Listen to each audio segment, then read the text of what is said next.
අරගලයට අරගලයට අරගලයට ගෝඨාභය රාජපක්ෂ ජනාධිපතිවරයා ප්‍රමුඛ දුර්දාන්ත ආණ්ඩුවට වහාම ක්‍රියාත්මක වන පරිදි ගෙදර යන්නයි බල කරමින් දියත් වූ ඓතිහාසික අරගලයේ උත්තුංග අභිලාෂයන් මුදුන්පත් කර ගැනීම උදෙසා දහසක් සංවාද විසංවාද මැද දහසක් තර්ක විතර්ක මැද සියලු අරගලකරුවන්ගේ බහුවිධත්වයට හිස නමමින් එකඟතාවයන්ට එකඟ වෙමින් මෙන්ම නොඑකඟතා තබා ගැනීමේ අයිතිය සුරකෙමින් අනූපමය සහෝදරත්වයෙන් යුතුව සමස්ත ශ්‍රී ලාංකේය ජනතාවගේ හිතසුව පිණිස පෙළගස්සන ලදුව වර්ෂ 2022 ජූලි මාස 5 වෙනිදා ගාලු මෝදර අරගල භූමියේදී ජනගත කෙරෙන ඓතිහාසික ක්‍රියාකාරී සැලැස්මයි. අංක 1 ගෝඨාභය රාජපක්ෂ වහාම විධායක ජනාධිපති ධූරයෙන් ඉල්ලා අස්විය යුතුය.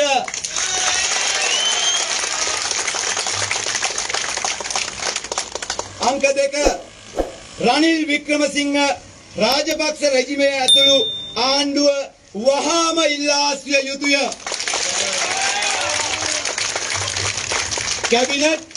කැබිනට් නොවන නියෝජ්‍ය ව්‍යාපෘති ආදී සියලු අමාත්‍යවරු අමාත්‍යාංශ ලේකම්වරු අධ්‍යක්ෂවරු උපදේශකවරු රාජ්‍ය ආයතන සහ සංස්ථා සභාපතිවරු තානාපතිවරු ඇතුළු පිරිස වහාම ඉල්ලා සිය යුතුය.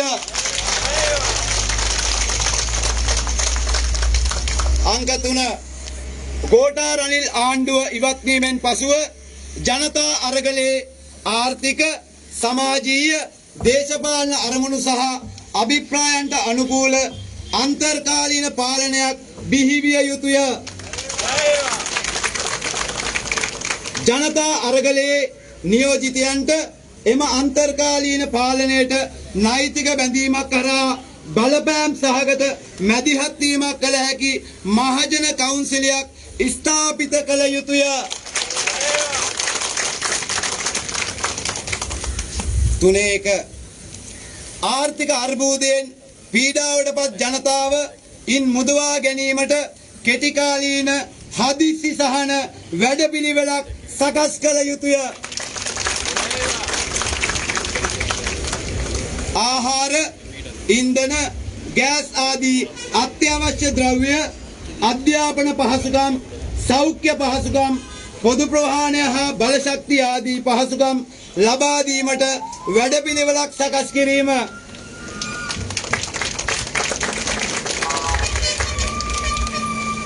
ශුද්‍ර මූල්‍ය ගොවි ණය කපා හැරීම.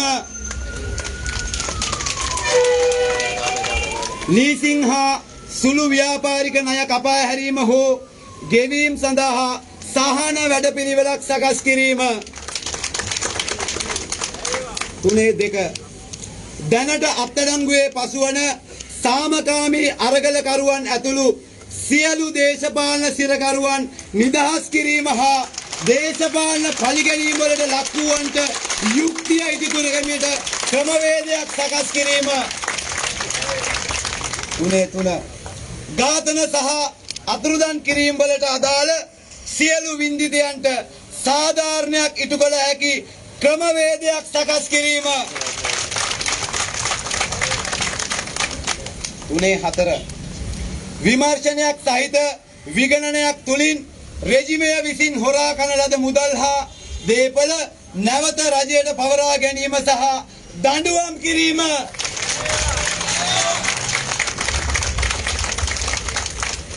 දේශපාලකයන් අයථා ලෙස උපයන ලද ධනය අධික ලාභ ලබන සමාගම් විසින් පැහැර හරින ලද බදු මුදල් දේශපාලන අනුග්‍රහය යටතේ සමාගම් සහ පුද්ගලයන් අයුක්ති සාගත ලෙස උපයන ලද ධනය. 3.5 දැනට පවත්නා බදු ක්‍රමය පූර්ණ වෙනසකට ලක්කොට වක්‍ර බදු ප්‍රතිශතය අවම කිරීමත් ඍජු බදු ප්‍රතිශතය ඉහළ දැමීමත් අරමුණු කරමින් අනුක්‍රමික බදු ක්‍රමයක් යටතේ අධික ලාභ ලබන සමාගම් හා ව්‍යාපාරිකයන්ගෙන් ඉහළ බද්දක් අය කරන අයුරින් බදු ප්‍රතිපත්තිය වෙනස් කිරීම. අංක 4 ගෝඨාභය බලයෙන් පහ කිරීමෙන් අනතුරුව ජනතා බලය සහතික කෙරෙන නව ආණ්ඩුක්‍රම ව්‍යවස්ථාවක් සම්මත කරගන්නා තෙක් විධායක බලතල කප්පාදු කිරීම, නීතිය සැමට සාධාරණය කිරීම, ප්‍රජාතන්ත්‍රවාදී ව්‍යුහයන් ශක්තිමත් කිරීම ආදිය සඳහා පවතින ආණ්ඩුක්‍රම ව්‍යවස්ථාව තුළ කළ හැකි ප්‍රජාතන්ත්‍රවාදී ප්‍රතිසංස්කරණ කඩිනමින් ඉටු කළ යුතුය. අංක 5 ජනතා බලය සහතික කෙරෙන නව ආණ්ඩුක්‍රම ව්‍යවස්ථාවක් ජනමත විචාරණයක් මගින් කඩිනමින් සම්මත කළ යුතුය. ජීවත් වීමේ අයිතිය මූලික අයිතිවාසිකමක් වශයෙන් හඳුනා ගැනීම, විධායක ජනාධිපති ක්‍රමය අහෝසි කිරීම, සාධාරණ මැතිවරණයක් පැවැත්වීමට අදාළ නිසි ක්‍රමවේදයක් සකස් කිරීම, ජනතාවට වග නොකියන මහජන නියෝජිතයන් ආපසු කැඳවීමට ඇති අයිතිය තහවුරු කරන ක්‍රමවේදයක් සකස් කිරීම, නීති සම්පාදනය, නීති සංශෝධනය සඳහා ජනතාවට දායකත්වය දිය හැකි ක්‍රමවේදයක් සකස් කිරීම, මානව හිමිකම්, කාන්තා හා ළමා අයිතිවාසිකම් ශක්තිමත් කිරීම සඳහා දැනට ඇති සීමාවන් ඉක්මවන වගන්ති ඇතුළත් කිරීම, අධ්‍යාපනය, සෞඛ්‍ය සඳහා ජනතාවට ඇති අයිතිය තහවුරු කිරීම, සංවර්ධනය මුවාවෙන් සිදු කරන පරිසර සංහාරයේ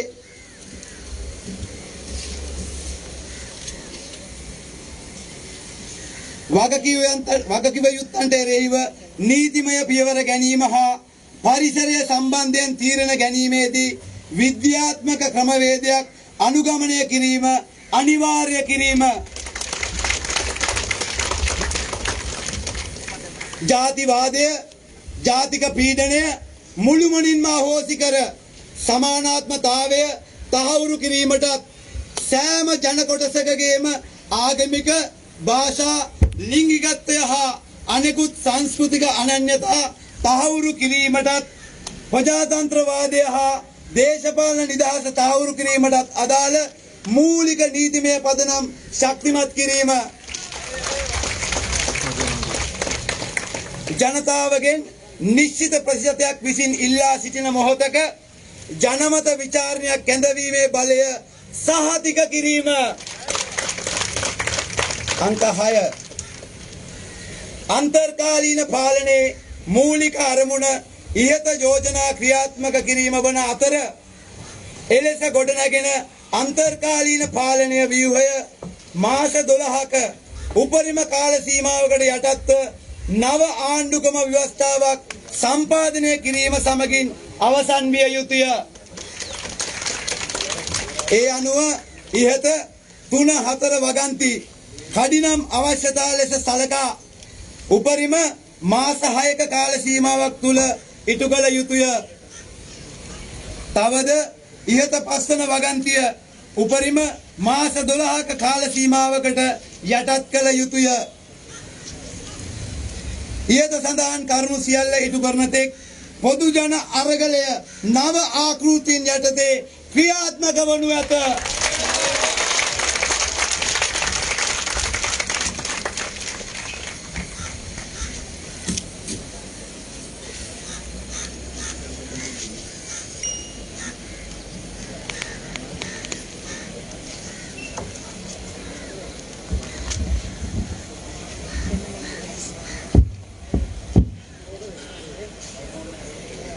போராட்டத்தின் நாளைய நாள் செயற்பாட்டு திட்டத்தை மக்கள் மயப்படுத்தல்.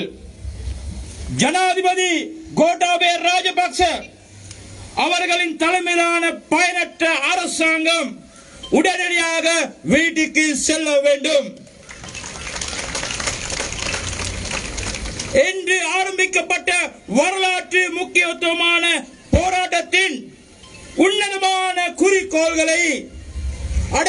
தொடர்பான பல்லாயிரக்கணக்கான வாத பிரதிவாதங்களுக்கு மத்தியில் அனைத்து போராட்டக்காரர்களின் பன்மைத்துவத்திற்கு தலைவணங்கி உடன்பாடுகளுக்கு உடன்பட்டு மாற்று கருத்துக்களுக்கு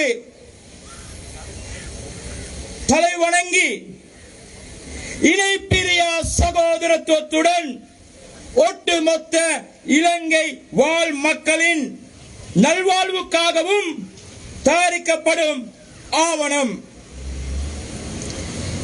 2022 ஜூலை மாதம் 5ஆம் திகதி காலி முகத்திடல் போராட்ட களத்தில் மக்கள் மயப்படுத்தப்பட்ட செயற்பாட்டு திட்டம் இதுவாகும். முதலாவது, கோட்டாபய ராஜபக்ச அவர்கள் உடனடியாக நிறைவேற்றி அதிகார ஜனாதிபதி முறை பதவியிலிருந்து விலக வேண்டும். இரண்டாவது, ரணில் விக்ரமசிங்க ராஜபக்சர்கள் உள்ளடங்கிய அரசாங்கம் உடனடியாக பதவி விலக வேண்டும். அமைச்சரவை அற்ற பிரதி அமைச்சர்கள், அமைச்சின் செயலாளர்கள், ஆலோசகர்கள், அரசு தலைவர்கள் மற்றும் கூட்டுத்தாபன தலைவர்கள், தூதுவர்கள் அனைவரும் பதவி விலக வேண்டும். மூன்றாவது, கோட்டாபய ரணில் அரசாங்கம் விலகிய பின்னர் மக்கள் போராட்டத்தில் பொருளாதாரம், சமூக அரசியல் நோக்கங்கள் மற்றும் விருப்பங்கள் உள்ளடங்கலாக மக்கள் இடைக்கால ஆட்சி உருவாக்கப்படல் வேண்டும். மக்கள் போராட்டத்தின் பிரதிநிதிகளுக்கு குறித்த இடைக்கால ஆட்சி சட்ட ரீதியான இணைப்புடன் கூடிய அழுத்தம் கொடுக்க கூடிய தலையீடுகள் மேற்கொள்ளக்கூடிய பொதுமக்கள் பேரவை நிறுவப்படல் வேண்டும். 3.1 பொருளாதார நெருக்கடிகளால் அழுத்தங்களுக்கு உள்ளாகிய மக்களை அதிலிருந்து மீட்டெடுத்தல், குறுகிய கால துரித நிவாரணங்கள், வேலை திட்டத்தை தயாரித்தல், உணவு, எரிபொருள், எரிவாயு, அத்தியாவசிய பொருட்கள், கல்வி வசதிகள், சுகாதார வசதிகள், பொது போக்குவரத்து மற்றும் எரிசக்தி போன்ற வசதிகளை வழங்குதல், வேலை திட்டத்தை தயாரித்தல், நுண்ணிதி விவசாய கடன்களை தள்ளுபடி செய்தல், லீசிங் மற்றும் சிறு வியாபார கடன்களை தள்ளுபடி செய்தல் அல்லது மீள் கொடுப்பதற்கான சலுகை திட்டத்தை தயாரித்தல். 3.2 தற்போது கைது செய்யப்பட்டுள்ள அமைதி முறையிலான போராட்டக்காரர்கள் மற்றும் அரசியல் கைதிகளை விடுதலை செய்ய வேண்டும். பழிவாங்குதலுக்கு உள்ளாகியவர்களுக்கு நீதி வழங்குவதற்கான பொறிமுறையை தயாரித்தல் வேண்டும். 3.3 கொலைகள் மற்றும் காணாமலாக்கப்பட்டதனால் பாதிக்கப்பட்ட அனைவர்களுக்கும் நீதி வழங்கும் பொறிமுறை தயாரித்தல். 3.4 ராஜபக்ச அவர்களால் திருடப்பட்ட பணம் மற்றும் சொத்துக்கள் மீண்டும் விசாரணையுடன் கூடிய கணக்காய்வின் மூலம் அரச உடைமையாக்குதல் மற்றும் தண்டனை வழங்குதல் வேண்டும். அரசியல்வாதிகள் முறையற்ற வகையில் ஈட்டிய சொத்துக்கள், அதிக லாபம் ஈட்டும் கம்பெனிகளால் செலுத்திய தவறிய வரி பணம், அரசியல் அனுசரணையுடன் கம்பெனிகள் மற்றும் நபர்கள் நியாயமற்ற வகையில் ஈட்டிய சொத்துக்கள், பணங்கள்,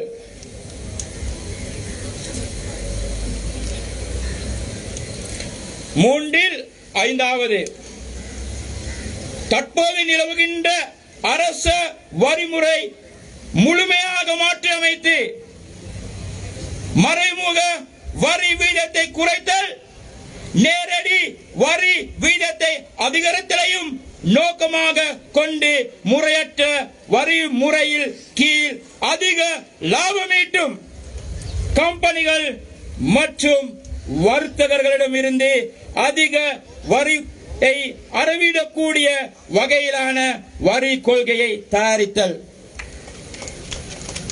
நான்காவது, கோட்டபய அவர்கள் பதவியிலிருந்து விலகிய பின்னர் மக்கள் அதிகாரத்தை உறுதிப்படுத்தும் வகையில் புதிய அரசியலமைப்பை நிறைவேற்றும் வரைக்கும் நிறைவேற்றி அதிகாரத்தை நீக்குதல், சட்டத்தை அனைவருக்கும் சமமாக்குதல், ஜனநாயக கட்டமைப்புகள் வலுப்படுத்தல் போன்றவற்றுக்கான தற்போது காணப்படும் அரசியலமைப்பில் மேற்கொள்ளக்கூடிய ஜனநாயக மறு சீரமைப்புகளை துரிதமாக மேற்கொள்ளல் வேண்டும். ஐந்தாவது, மக்கள் அதிகாரத்தை உறுதிப்படுத்தும் புதிய அரசியலமைப்பை மக்கள் தீர்ப்பின் மூலம் துரிதமாக நிறைவேற்றல் படல் வேண்டும். உயிர் வாழும் முறையை அடிப்படை மனித உரிமையாக அடையாளப்படுத்தல், நிறைவேற்றி அதிகார முறையை ரத்து செய்தல், நீதியான தேர்தல்களை நடத்துவதற்கான ஏற்புடைய சரியான பொறிமுறையை தயாரித்தல், மக்களுக்கு பொறுப்பு கூறாத மக்கள் பிரதிநிதிகளை மீள அழைப்பதற்குரிய உரிமையை உறுதிப்படுத்தும் பொறிமுறை ஒன்றை உருவாக்குதல், சட்டவாக்கம் சட்ட திருத்தங்களின் போது மக்கள் பங்கேற்கக்கூடிய பொறிமுறை ஒன்றை தயாரித்தல், மனித உரிமைகள் பெண்கள் மற்றும் சிறுவர் உரிமைகளை வலுப்படுத்துவதற்கான தற்போது மட்டுப்பாடுகளை நீக்குவதற்கு வகையிலான உறுப்புரைகளை உட்சேர்த்தல், கல்வி சுகாதாரத்திற்கான மக்களுக்குள்ள உரிமையை உறுதிப்படுத்தல், அழிவுகளுக்கு பொறுப்பு கூற வேண்டியவர்களுக்கு எதிராக சட்ட நடவடிக்கை மேற்கொள்ளுதல் மற்றும் சுட்டாடல் பற்றிய தீர்மானங்களை மேற்கொள்ளும் போது விஞ்ஞான ரீதியான பொறிமுறையை கடைபிடிப்பதை கட்டாயமாக்குதல், இனவாதம் தேசிய ரீதியான அழுத்தங்களை முழுமையாக இல்லாதொழித்தல் செய்து சமத்துவத்தை உறுதிப்படுத்துவதற்கும் சகல இனத்தவர்களது மதம், மொழி, பால் மற்றும் ஏனைய கலாச்சார தனித்துவ அடையாளங்களை உறுதிப்படுத்தும் வகையில் அடிப்படை சட்டங்களை வலுப்படுத்துதல், குறித்த சதவீத மக்களால் கோரப்படும் சந்தர்ப்பத்தில் மக்கள் தீர்ப்பை கோருவதற்கான அதிகாரத்தை உறுதிப்படுத்துதல்.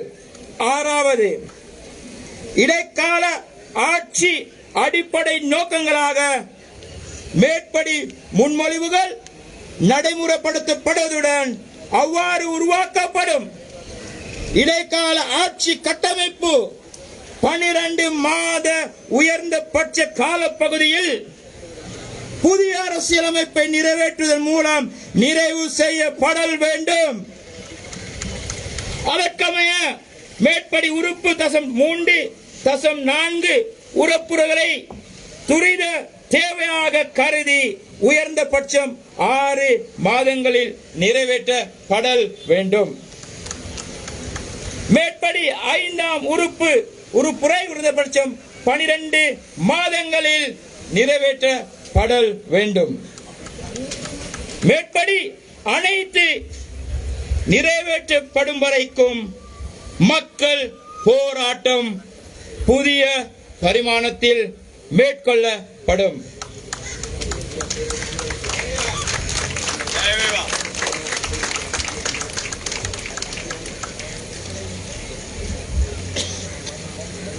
The following action plan articulates the supreme purpose archived by the historic Sri Lankan People's Uprising, launched on the demand that President Gotabaya Rajapaksa and his entire brutal government resign with immediate effect.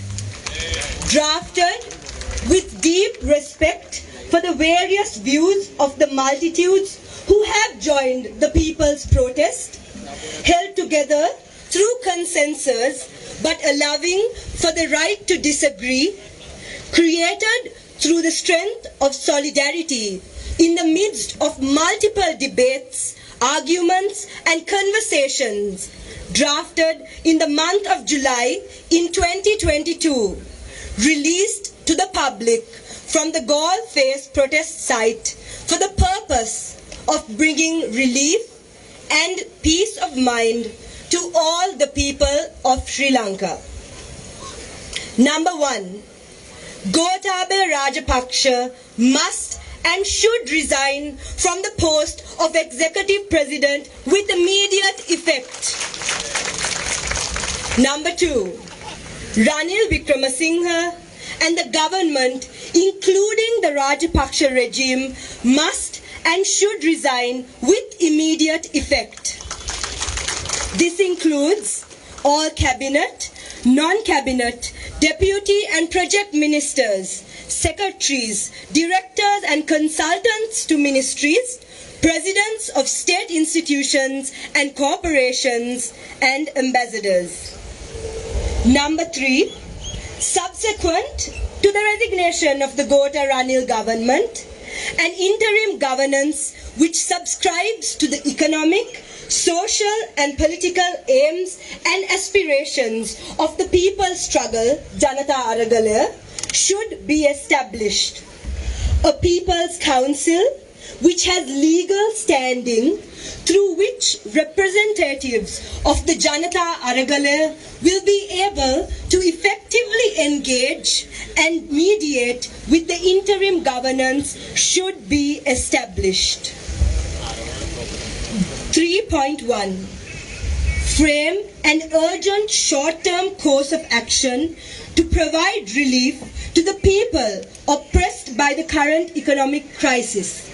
Areas to be addressed: a program for the provision and distribution of essentials such as food, fuel, gas, and the provision of facilities such as education, health, public transportation, and energy. Cancellation of microfinance and farmer debts. Cancellation of leasing and small enterprise debts, or framing a methodology for long-term repayment. 3.2. Release peaceful protesters who are currently under arrest, including all political prisoners. Ensure a process of justice for those who are victims of political intimidation and revenge. 3.3. A program to provide justice to all families of victims of extrajudicial killings and disappearances. 3.4. An investigation based on an audit to recover all money and assets stolen by the political regime and deal with all those guilty according to the law. Areas to be addressed: the wealth acquired deviously by politicians, tax evasions of corporates that make enormous profits, unethical profits earned by individuals and companies that receive political patronage. 3.5. A complete revision of the current system of taxation. Revise the tax policy in order to minimize the percentage of indirect taxation and increase the percentage of direct taxation so that large corporates and businesses will be charged higher taxes under a serialized tax system. Number 4. Subsequent to the expulsion of Gotabaya Rajapaksa from power, the following steps need to be taken until a new constitution that affirms the power of the people is in place. Reduction of the executive powers of the president. Just law for all. Strengthening democratic institution and wherever possible, a further democratization of the existing constitution. Number 5, a new constitution that endorses people's sovereignty to be established through a referendum as quickly as possible. Areas to be addressed, the right to life to be recognized as a fundamental right, the executive presidency to be abolished, an appropriate process for a fair election, a process that provides the right to recall elected representatives who are not accountable to the people, a process that enables the people to participate in making and amending the law, address the limitations in the current constitution on human rights and the rights of women and children and strengthen these rights. Endorse the right of the people to education and health. Take appropriate legal action against those responsible for violating the environment under the guise of development. To make following scientific approach mandatory when decisions regarding the environment are taken. To eradicate racism and racial oppression, to strengthen the relevant legal foundation that affirm the equality of religion, language, sexuality and other cultural identity, as well as democracy and political freedom. The right of the people to call for a referendum, subject to the consent of a given percentage of registered voters. Number 6, the fundamental objective of the interim governance is to implement the above proposals. It should function for a maximum period of a year, during which time the new constitution should be passed. Accordingly, clauses 3 and 4 above should be considered urgent requirements and should be implemented within a maximum period of 6 months. Clause 5 should be implemented within a maximum period of 12 months. Until such time as all the above are achieved, the people's Aragale will continue in new ways.